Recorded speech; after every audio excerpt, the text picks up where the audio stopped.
Mabaan.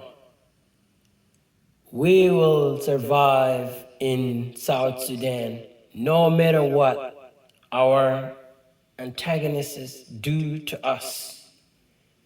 We will live. Look, we have came a long way. We had survived in Sudan and South Sudan civil wars. We have a strong hearts, and you don't give up.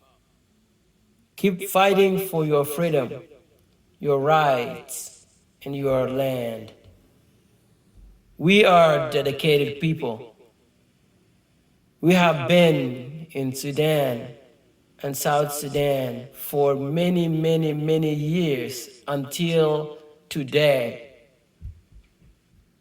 We have to fight for our best so that we can protect Mabaan people in South Sudan.